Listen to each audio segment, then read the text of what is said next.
नमस्कार मित्रों, मैं केपी पांडे छत्तीसगढ़ का निवासी हूँ और बड़े हर्ष और प्रसन्नता का विषय है कि आज छत्तीसगढ़ में नए मुख्यमंत्री का चयन भारतीय जनता पार्टी ने कर लिया है। तो मैं जो नए मुख्यमंत्री बने हैं आदरणीय विष्णुदेव साय जी, उनके बारे में मैं आपको बताना चाह रहा हूँ।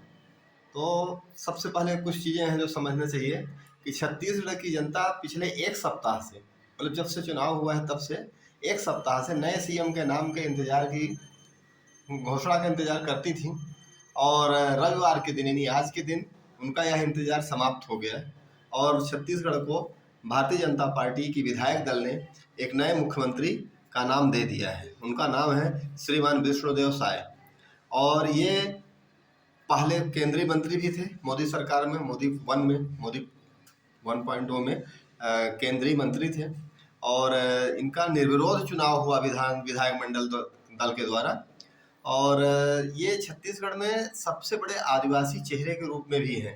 वैसे उम्र इनकी 59 ईयर है, 59 साल के हैं और ये आपका आदिवासी अंचल जो है कुनकुरी विधानसभा से ये विधायक बने हुए हैं, सांसद भी थे ये।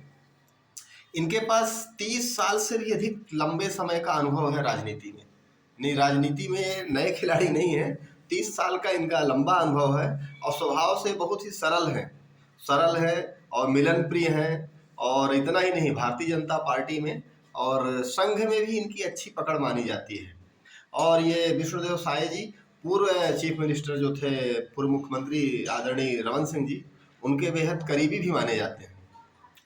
और चुनाव नतीजे आने के बाद कई चेहरों पर चर्चाएं चल रही थी। आपको मालूम है, कुछ आदिवासी चेहरे थे, कुछ गैर आदिवासी चेहरे थे, ओबीसी थे और इसमें सबसे मेन जो थी वो थी श्रीमती रेणुका सिंह जी, अरुण साव जी जो कि भारतीय जनता पार्टी के प्रदेश अध्यक्ष भी हैं, गोमती साय और लता उसेंडी का भी नाम चर्चा में था, लेकिन बाजी लगी विष्णुदेव साय जी के चेहरे पर।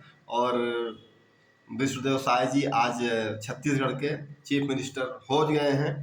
और सबसे अच्छी बात उनके अंदर रही, उनके नाम में भी आप देखेंगे तो विष्णुदेव साय, मतलब भगवान विष्णु का नाम भी उनके साथ पड़ता है। और इतना ही नहीं, आपको उनके बैकग्राउंड हिस्ट्री अगर बताता हूँ पूर्व में, तो विधायक के तौर पर यह विष्णुदेव साय का तीसरा कार्यकाल है। उन्होंने इस बार कुनकुरी में कांग्रेस के उदमिंज को हराया है।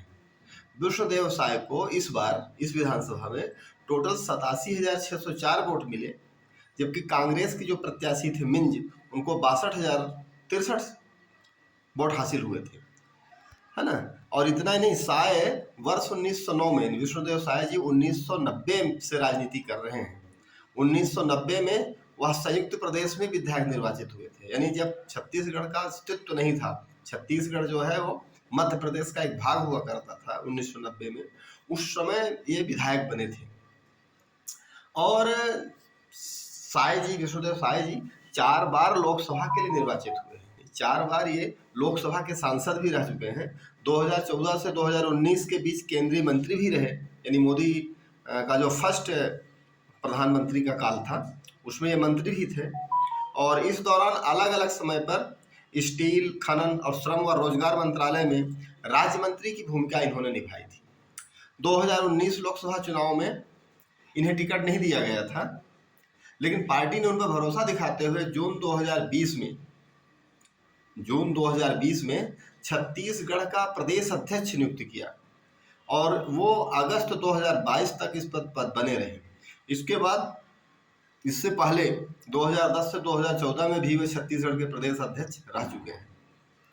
यानी आप ये समझ सकते हैं कि वो 2 बार छत्तीसगढ़ के प्रदेश अध्यक्ष भी रह चुके थे, 4 बार लोकसभा के लिए भी निर्वाचित हुए हैं और विधायक भी वो रह लिए, 1990 से विधायक के चुनाव में थे और मंत्री भी केंद्र में थे। तो उनके पास राजनीति का और प्रशासन का अच्छा खासा अनुभव है। और यही सब देखते हुए, और आदिवासी चेहरा भी हैं और मिलनसार भी हैं, तो यही सब देखते हुए उनको छत्तीसगढ़ का चीफ मिनिस्टर बनाया गया। तो हमारी तरफ से भी उनको बहुत बहुत बधाई, धन्यवाद।